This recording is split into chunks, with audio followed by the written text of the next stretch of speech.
রেসিপিটা খেতে যে এত ভালো হয় আগে জানা ছিল না। কী সেই রেসিপি তা জানার জন্য দেখতে থাকুন সম্পূর্ণ ভিডিওটি। নমস্কার বন্ধুরা, হেসেল বনলকিতে আপনাদের সকলকে স্বাগত। এই দারুণ স্বাদের রেসিপিটা বানাবার জন্য এখানে আমি অর্ধেক বাঁধাকপি এরকম জিজি করে কেটে নিয়েছি, আর নিয়েছি পেঁয়াজের শাক। হ্যাঁ বন্ধুরা, এটা কিন্তু পেঁয়াজ কলি নয়, এটা পেঁয়াজ শাক। 200 গ্রাম পেঁয়াজ শাক কেটে নিয়েছি, আর পেঁয়াজ শাকের নিচে যে পেঁয়াজগুলো থাকে সেগুলো কুচি করে কেটে নিয়েছি। এখন কড়াই গরম করে কড়াইয়ে দিচ্ছি সর্ষের তেল। তেল গরম হলে দিয়ে দিচ্ছি শুকনো লঙ্কা, তেজপাতা আর জিরে ফোড়ন। ফোড়নটা একটু নেড়ে চেড়ে ভেজে নিয়ে এর মধ্যে দিয়ে দিচ্ছি কেটে নেওয়া আলুগুলো এরকম ডুমো ডুমো করে কেটে নিয়েছি। আলুগুলো এখন দিয়ে লাল করে ভাজতে হবে।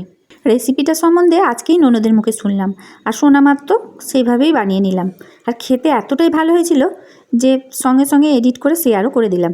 আলুগুলো দেখুন বন্ধুরা লাল করে ভাজা হয়ে গেছে। এখন যে পেঁয়াজগুলো ছিল পেঁয়াজ শাকের, সেইগুলো ওর মধ্যে দিয়ে দিলাম। এবারে এই পেঁয়াজ শাকের পেঁয়াজগুলো 1 মিনিট মতো আলুর সাথে ভেজে নিতে হবে। ব্রাউন করে ভাজার দরকার নেই।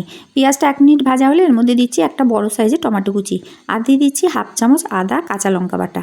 এখন টমেটোটা ভালো করে ভেজে নিতে হবে। টমেটোটা যতক্ষণ না গলে যায় ততক্ষণ ভাজতে হবে, আর যতক্ষণ না আদার কাঁচা গন্ধটা চলে যায় ততক্ষণ ভাজতে হবে।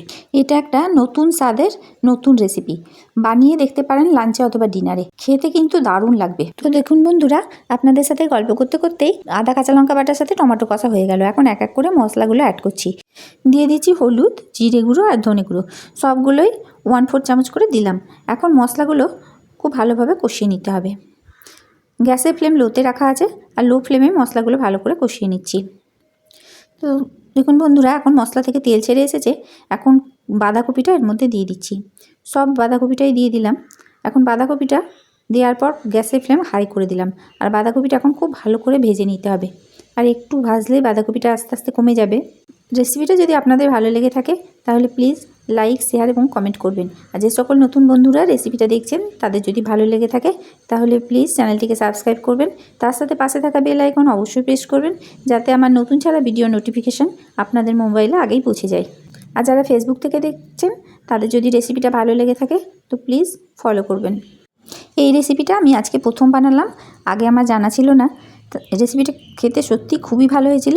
তাই আপনারা প্লিজ চারিদিকে একটু বেশি বেশি করে শেয়ার করে দিন, যাতে সবাই এই রেসিপিটা বানিয়ে নিতে পারে। বানানো খুবই সহজ আর খেতেও খুবই ভালো হয়। দেখুন বন্ধুরা, বাঁধাকপি থেকে জল ছাড়তে শুরু করেছে। এখনও খুব ভালোভাবে এবার কষতে হবে, আর হাই ফ্লেমে কষতে হবে। যতক্ষণ না এই জলটা সম্পূর্ণভাবে শুকিয়ে যায় ততক্ষণ বাঁধাকপিটা কষে নিতে হবে।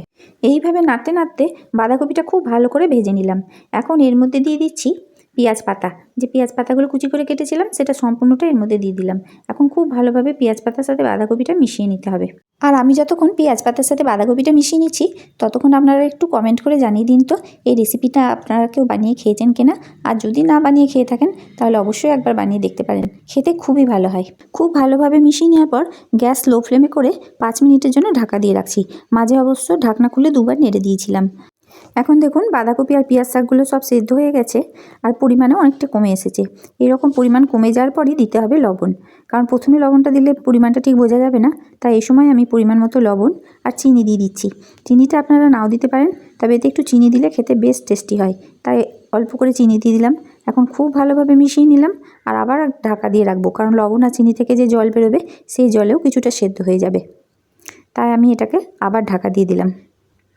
ঢাকা দিয়ে 5 মিনিটের জন্য রেখে দিলাম। তো ফিরে এলাম 5 মিনিট পর। দেখুন বন্ধুরা, লবণ চিনি থেকে কতটা পরিমাণ জল বেরিয়েছিল, আর এই জলে এটা হয়ে গেছে। এটা এখন সেদ্ধ হয়ে গেছে, তাই খুব ভালোভাবে নেড়ে চেড়ে দিচ্ছি। আর কিছু কিছু আলু এইভাবে খুন্তি দিয়ে চিপে চিপে গলিয়ে দিচ্ছি, তাতে তরকারিটা বেশ মাখো মাখো হবে। আর এরকম মাখো মাখো হলে খেতে খুব ভালো লাগে। কিছুটা পরিমাণ আলু এইভাবে গলিয়ে দেওয়ার পর আরও 1 মিনিট লো ফ্লেমে ঢাকা দিয়ে রাখছি। তো আরও 1 থেকে 2 মিনিট পর ফিরে এলাম, আর একবার এটা খুব ভালোভাবে নেড়ে চেড়ে দিলাম।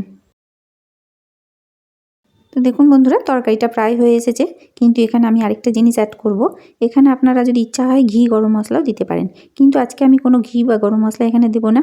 আপনাদের যদি ঘি গরম মশলার ফ্লেভার ভালো লাগে তাহলে আপনারা দিতে পারেন এতে, তাতেও খেতে বেশ ভালো লাগবে। তবে আমি একটা শীতের সবজি করছি, তাই শীতকালীন স্পেশাল ধনেপাতা এর মধ্যে দেবো।